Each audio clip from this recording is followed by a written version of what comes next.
Lord, ibigay mo po sa akin ang dapat kong gawin sa araw na ito. Lord, thank you for this day. Thank you for another day.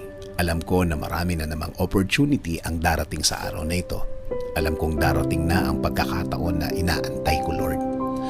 Panginoon, bigyan mo ako ng direksyon ngayong araw. Bigyan mo ako ng guide sa kung ano ang aking gagawin.